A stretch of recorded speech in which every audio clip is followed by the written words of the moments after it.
تو خوب ان شاء الله. خدا عافیت التماس دعا سلامت باشین. خدا اعوذ بالله من الشیطان الرجیم. بسم الله الرحمن الرحیم. در ربا में ادله خاصه हमारे पास खास فرموده که باید جنس واحد باشه. एक ही जिन्स अगर हो तो रिबा होती है. وقت این پولهای مختلف लिहाजा ये जो पैसे مثل دینار و تومان जैसे दीनार جنس واحد نیست. रुपया डॉलर ये एक حالا जिन्स یکیش بالا میره پایین लिहाजा میاد، एक یکی ऊपर دیگه जाएगा, کمتر एक بالا پایین वैल्यू कम हो میشه. जाएगी, एक कम ज्यादा ऊपर वक्त नीचे होगा, अगर एक कम नीचे होगा. کسی این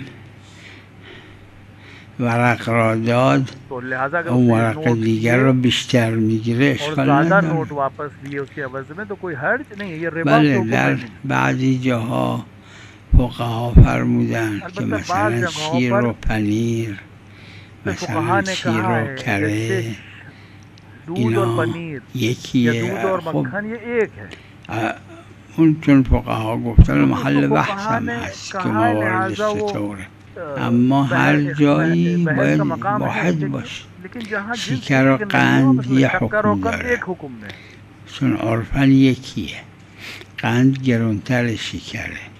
क्योंकि حالا कन जो है با वो شکر शक्कर से ज्यादा महंगी. اگر فرض کنید 1 کیلو ربع شکر میده، 1 کیلو قند میگیره، این رباست، कन جایز ले और 1.5 किलो शक्कर दे, ये चुन रिबा है क्योंकि ज्यादा ले रहा है और हुक्म दोनों जो अमर एक ही वाहिद जिन्स में है. ये सही नहीं. اما اگر شکر میده خرما میگیره. लेकिन अगर مثلا शक्कर दे रहा है और خرما खुरमा میده दे रहा है, انگور میگیره. खुरमा दे रहा है, 1 अंगूर کیلو दे रहा है از उसके این एवज. 1 کیلو 1 نیم किलो از इसमें اشکال उससे ले نداره. रहा है, 1.5 किलो उधर से वापस ले रहा है. دینار و क्योंकि जिन्स دینار अलग و हो تومان जाएंगे, هم همینجور دو تا लिहाजा कोई چیزه. मसला नहीं है. दीनार और तुमान भी इसी तरह है. هر چیز اونم انگور و انجیرم قاسم مشترکش میوه است. بحث قاسم مشترک نیست. खवास से بحث मुश्तरक اینه की که बात नहीं है क्योंकि امر अंगूर और واحد باشه. अंजीर भी दोनों मेवा हैं, दोनों फल हैं. नहीं, दोनों एक जैसे जिन्स نعم. देखो. نعم. ای ای لا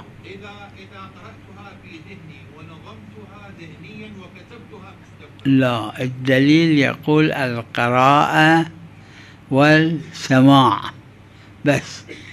دليل في هذين النظر إلى آية السجدة والقراءة في الذهن بدون حركة اللسان. هذا لا تسمى قراءة، تسمى مطالعة، هذا مراجعة. ولذا نحن أبناء الدليل بالنسبة للدليل حدد بالقراءة والسماع هذين. لا لا لا، لأنه مو قراءة، لا تسمى قراءة. यानी जबान صوت से पढ़े.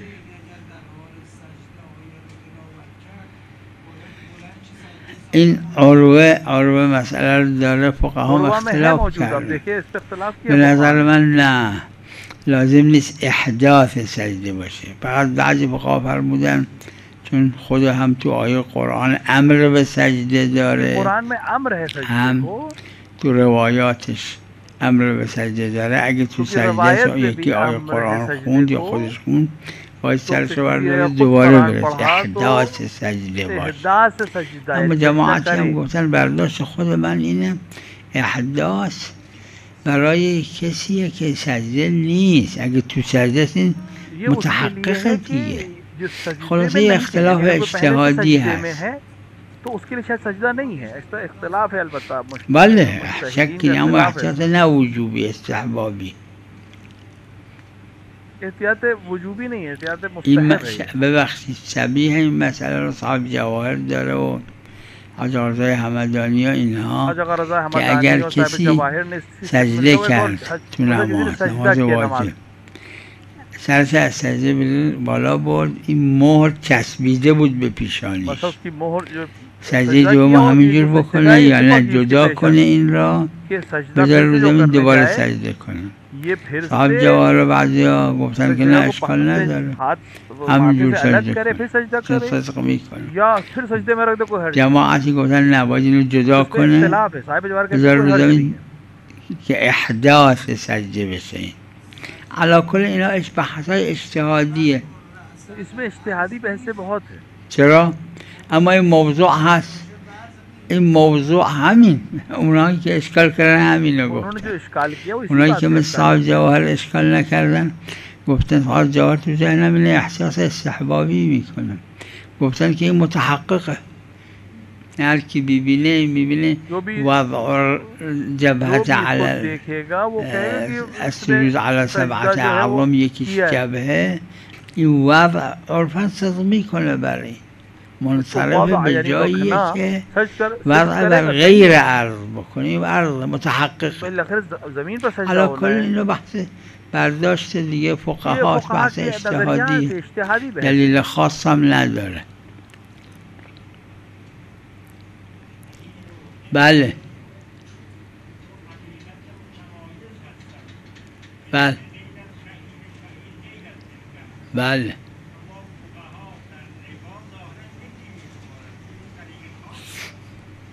الان تو ذهنم وجهش نیست.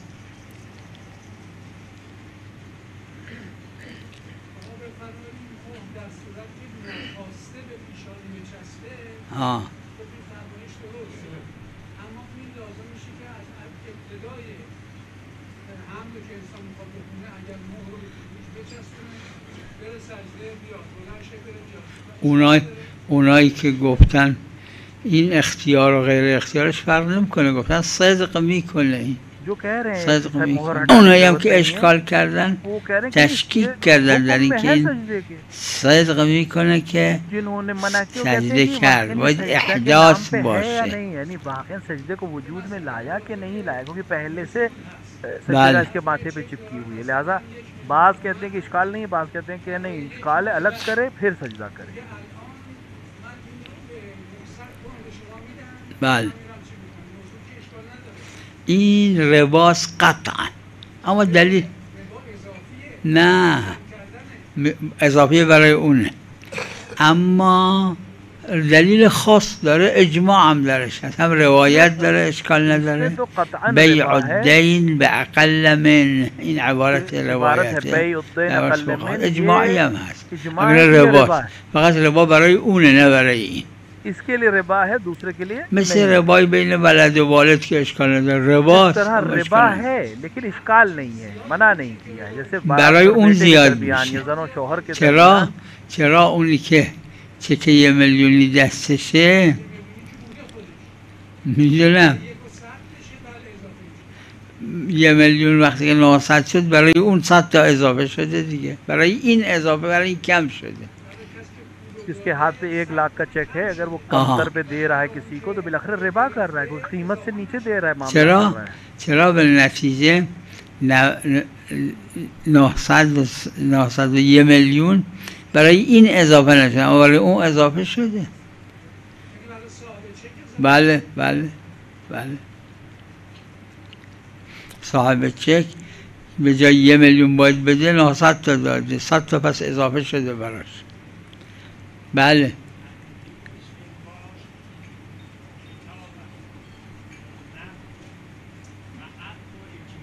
بله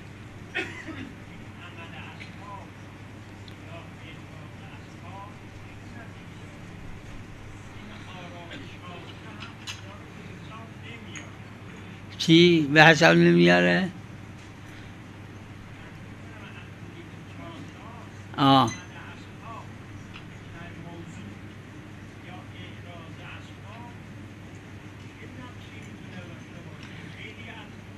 این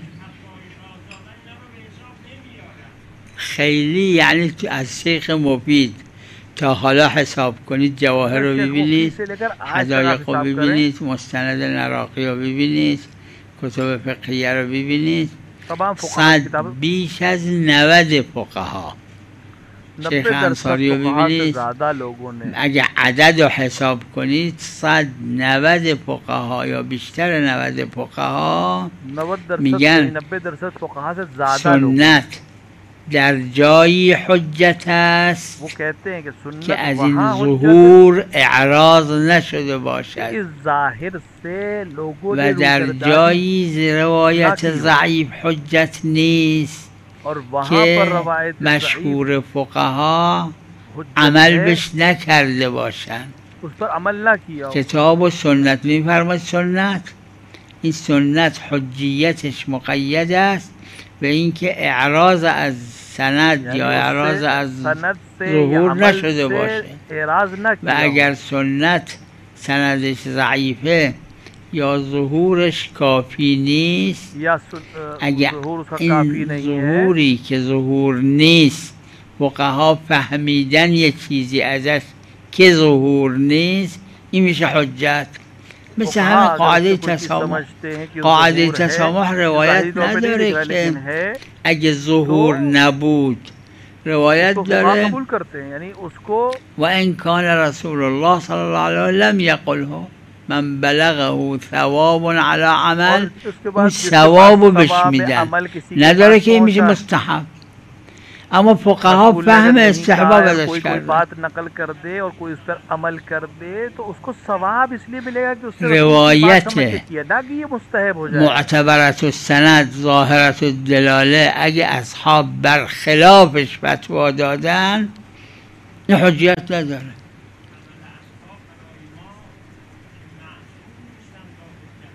همین. اما نه، ببینید طرق اطاعت و معصیت عقلائیه، عقلا عمل نمی کنن.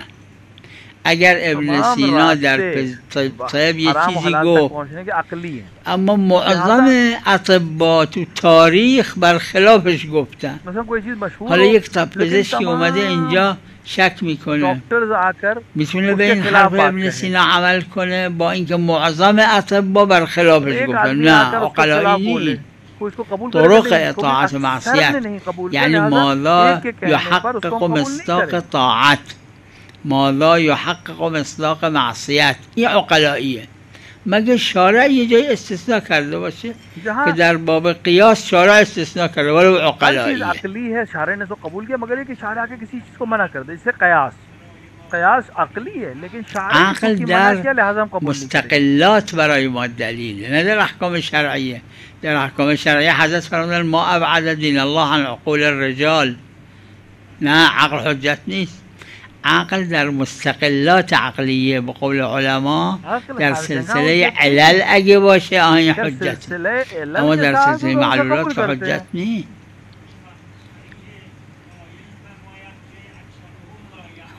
خب معلوم میگه یعنی بشر الان تو شما تو بشر دنیا میگن 8 میلیارد بشر هست. این 8 میلیارد بیشتریشون یعقلون یا بیشتریشون لا یعقلون؟ آج دنیا میں 8 ارب لوگ ہیں. گیری نداره، منافات نداره با اینکه چی عقلایی هست چی عقلایی نیست. اونایی که یعقلون میشن عقلا، جو عقل کے ساتھ کام کرتے ہیں وہ عقلا میں سے ہیں.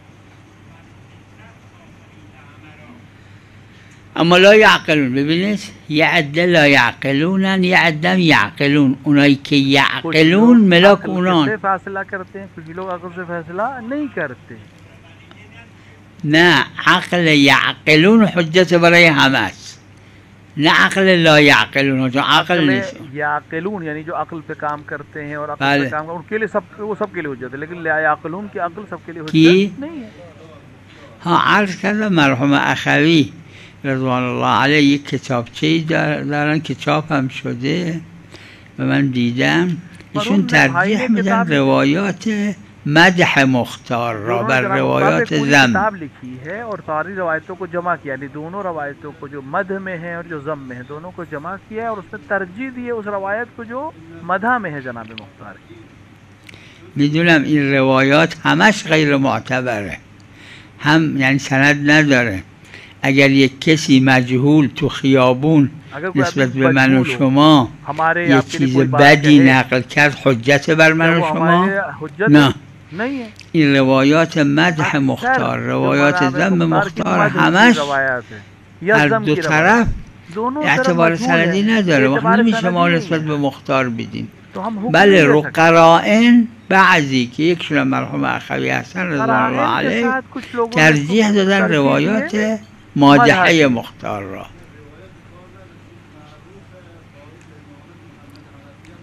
این معروف کجا معروفه؟ کی گفته معروفه؟ کی میدونم اونی که گفته آدم مجهوله، آدم یا مهمله اصلا تو رجال اسمش نیست یا اسمش هست توثیق نداره. و همینجور که نسبت به من و شما اگه یه آدم مجهول یه چیز خوب یا بد نقل کرد، نه اون خوب نقل کردنش موجب وثاقت میشه، نه اون بد نقل کردنش موجب ضعف میشه. عرض کردم ببینید روایات مختار را مرحومشون نقل کردن، مرحوم ماماقانی هم در رجال داره. خلاصه روایات مدح مختار، روایات ذم مختار یک دونش سند معتبر نداره. من دیدم.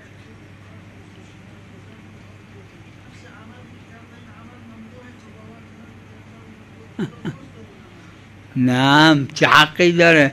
مگه هر کسی اگر امام نباشه، امام معصوم مجاز از امام نباشه، حق داره حکم خدا رو جاری کنه؟ نه. اگر حق کوئی انسان امام کی طرف سے معمور نہ ہو مجاز، قصاص برای کیه؟ ولی دم. مختار که ولی دم نبوده، قصاص برای ائمه بوده که اولیاء دم بوده. جو اولیاء ہوتے ہیں نه جایز نیست. هر کس قصاص نہیں کر سکتا ہر ایک کے لیے. اگر یک ببینید اگر یک کسی زید و کشت، اگر کوئی انسان مثلا زید اگر یک کسی قتل عمد کرد زید را، کسی نے عمدن پسر زید ولی زید حق داره قصاص کنه. اما اگر یک آدم دیگه اومد اینو کشت، اونو میکشنش. تو اس کو بھی قتل کر دیا جائے گا کیونکہ وہ نہیں کر سکتا، حق نہیں قصاص کا. چی؟ اما به دست ولی دم. میدونم یک کسی که یه آدمی رو کشت عمدن، هر کسی تو خیابان حق داره بزنه بکشتش قاتلو؟ نه. اگه کسی زد کشتش قصاصش میکنن. اگر کوئی اس کو مار دے بغیر ولایت کے تو وہ خود اس کے اوپر قصاص جاری ہو جائے گا. بله. خوردن اون آب اشکال نداره، اما خوردن اگه مخلوط شده نه جایز نیست. اگه جزء حرامه، اگر کوئی چیز حرام پڑ گئی ہے پانی پخته شده و مخلوط شده نه جایز نیست، نخواه حرامه. فقا حرام ہے. بله یر حرام ہے. بله یا رفته بشه یا به حیوان بدن یا به قول صاحب عربی به بچه بدن اگر مضر نباشه، کسی که مکلف نیست، مجنون، صبی، مجنون، اس طرح کا جس کو مکلف نہیں، یا حیوانات کو دے سکتے ہیں. ببخشید. بله. کشمش زبیب یه حکم داره، فرقش اینه زبیب انگور سیاس بهش میگن زبیب، کشمش انگورای سفید و سرخ و اینا رو بهش میگن کشمش. اگر هر چی در زبیب گفتن در کشمش هم همینه. محل خلاف، محل خلافه که آیا من به نظرم هم حلال هم طاهر. میری نظر میں تو حلال بھی روایت داره عصیر عنبی، عنب نی، این عنوان دیگه است. مرحوم میرزا قمی جایی جامعشتی کجاست نه میفرماد که هم نجسه هم حروم. جماعتی تو عروه داره مسئله. مرحوم والد ما میگفتن نجس نی اما حرومه، یعنی خودش نمیشه خورد. کہ نجس نہیں ہے لیکن کھانا جائز ہے. اما اون خورش نجس نمیشه. بله.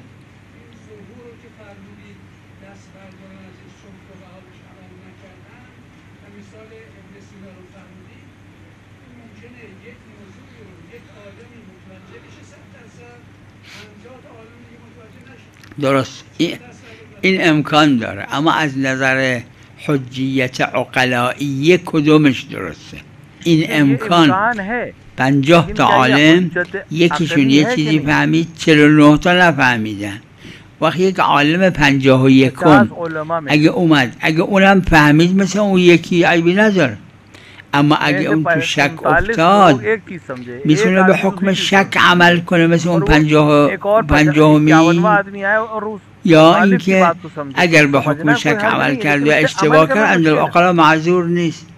اما اگه اون کسی که اون فقیه دیگه تازه که اومده شک کرد اگر به اون 49 تا عمل کرد و اشتباه بود معذور عند العقلا. طرق اطاعت و معصیت عقلاییه مگر جایی که شارع استثناء کرده باشه. جہاں شارع نے استثناء کیا وہ الگ بات. منم ابن سینا رو ذکر کردم از باب که طبیب معروفه، از باب تنظیر، اگر نه الا خصوصیت نداره. یعنی برای اینکه یک پزشکی که امروز میاد نمیاد اگر خودش شک کرد این پزشکه حرف ابن سینا رو خودش نفهمید و حرف اون بقیه پزشکارم نفهمید، این اگر به حرف بقیه پزشکار عمل کرد نسخه پیچید و اشتباه بود معذور عند العقلا. اما اگه حرف اونا رو کنار گذاشت، حرف مشهور پزشکار رو و به حرف ابن سینا عمل کرد در حالی که خودش نفهمید حرف ابن سینا رو و اشتباه بود معذور نی عند العقلا. این مسئله طرق اطاعت و معصیت عقلائیه. مسئلہ جو ہے بالکل واضح ہے. نعم نعم اي لا لا عقلاء يعني كل العقلاء تمام عقلاء كل العقلاء. هذا هم مو بالأحكام الشرعية، في الظواهر، في السند، في أمثال ذلك. يعني الآن كمثال اللي هذا هم معروف حديث صحيح السند أكو بأنه الشخص اللي يسافر ويقصر في الصلاة ركعتين يقرأ صلاة الظهر والعصر بدل الركعتين اللي مو تمام يصلي أمر ظاهر في الوجوب بأنه بدال الركعتين 30 مرة بعد الصلاة يقول سبحان الله والحمد لله ولا إله إلا الله والله أكبر. هم السند معتبر هذا الرواية، هم الظاهر لأنه أمر يعني وجوب، أما مشهور الفقهاء ما فهموا الوجوب قالوا مستحب. مشهور الفقهاء مستحب. هسه فقيه اليوم يجي يشوف من الشيخ المفيد وانت نازل، مشهور الفقهاء قالوا مستحب بعد صلاة القصر 30 مرة هذا مستحب है कि هذا قال لا السند معتبر يقينا المعصوم قايل والأمر ظاهر في الوجوب أفتى بالوجوب. إذا هذا اشتباه الوجوب هذا معذور عند العقلاء ومو معذور. عقلاء के नजदीक معذور है कि नहीं है؟ नहीं है معذور. همین قاعده تسامح در ادله سنن توش نداره مستحب یا مکروه. عمده یک دونه روایتی که صحیحه از حضرت صادق علیه السلام که من بلغه ثواب على عمل فأتى به رجاء ذلك الثواب اوتیه، یعنی ثوابو میدن. غیر مشهور گفتن توش نداره که مستحباب حکم شرعیه، اما مشهور فقها از این استحباب فهمیدن. ولهذا تا الان تو فقهای امروز 190شون قاعده تسامح قبول دارن. این عروه و حواشش رو ببینید، این چندتایی میگن که نه این ظاهرش این نیست. وقت این آیا از نظر عقلایی اگه این اشتباه کرده باشه معذور عند العقلاء یا نه؟ بحث همین. وقت موارد زیادی تو فقه هست، روایات 10 ها چند بار بگید 10 ها روایاتی هست که سندش معتبره، ظاهرش هم هست، فقها نفهمیدن از اول تا آخر و بعد.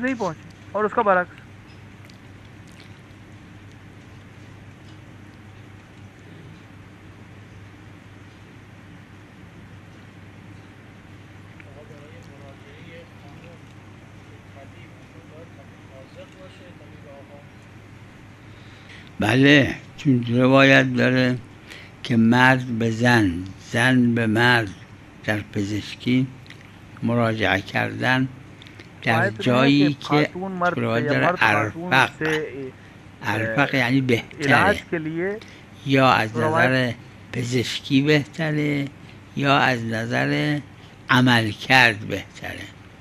این یه دلیلشه، یه دلیل. اما اگه یه پزشک زن هست اونم مثل همون پزشک مرده وقت زن پیش اون پزشک بره که این پزشک زن باید مثلا بدن این زن رو بررسی کنه، نه این جایز نیست بره اون. وقت روایات متعدد داره که تواتر اجمالی داره، اکثرش کلش شاید معتبر نباشه. اینه که پیغمبر صلی الله علیه و آله تو جنگای دفاعی که میرفتن باشون زنهایی که برای پانسمان زن باشون میبردن، چون زن دلش رقیقه تو پانسمان کارای خشن نمیکنه. این چونش تو روایت نداره، فقها گفتن، یعنی بعضی از فقها. وقت لحاظا برای مردا تو جنگ این مرد رونش، نمیدونم کمرش، شکمش پاره شده، کم و زیاد شده، پانسمان میکنه، یه زن میاد پانسمان میکنه. اینو پیغمبر بردن. وقت یقینیه که پیغمبر بردن، یعنی اینجور نیست که احتمال بدیم تمام این روایات درست نباشه، یعنی پیغمبر صلی الله علیه و آله حتی در یه مورد نبرده باشن، یقینیه، تواتر اجمالی داره. وقت اینا ادله اینه. وقت باید اون زن که مراجعه به مرد میکنه مرد بهتر باشه از پزشک زن، یا از نظر علمی بهتر باشه یا از نظر عمل بهتر باشه، عمل کرد. و هاکذا اگه مرد به زن مراجعه میکنه، इसी तरह मर्द खातून के पास जाए डॉक्टरी के लिए, इलाज के लिए, और वो बेहतर हो मर्द के मुकाबले में, डॉक्टर के मुकाबले में, तो वहाँ जाना बेहतर है, जा सकते हैं. بله ها ببینید، چون تمام اینا شخصیه، وقت ملاک خود شخصه، صاحب عروت عروه داره، غالبا هم پاقاش اصلا حاشیه نباشه. فرمودن اگه کسی مریض بود ماه رمضان نمیدونه روزه واسش بده یا خوب، رفت پیش پزشک گفت روزه واسش بده، اما خود مریض فکر میکنه اینجا پزشک اشتباه کرده، عروه گفته باید روزه بگیره، این ملاک خودشه. یا رفت پیش پزشک بهش گفت روزه برات خوبه، عیبی نداره، ضرر نداره، خودش احتمال ضرر میده، اینجا روزه نمیگیره، چون ملاک در تشخیص هر کسی خودشه. شخص अपने हिसाब से तशखीस देगा और अमल करेगा. نعم.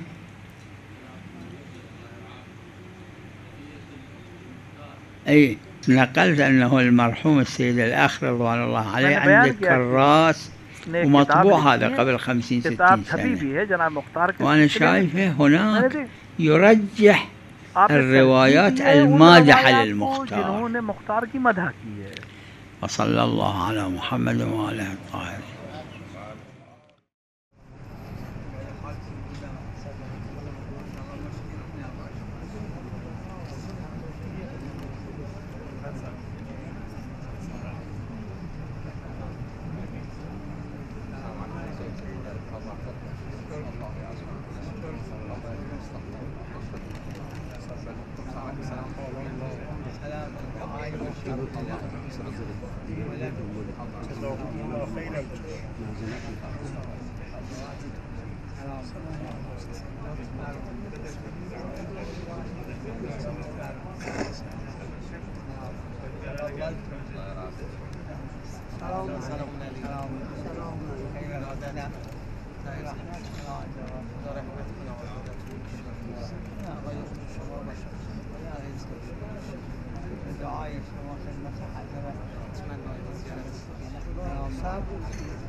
حج مهدية بدأت أعمال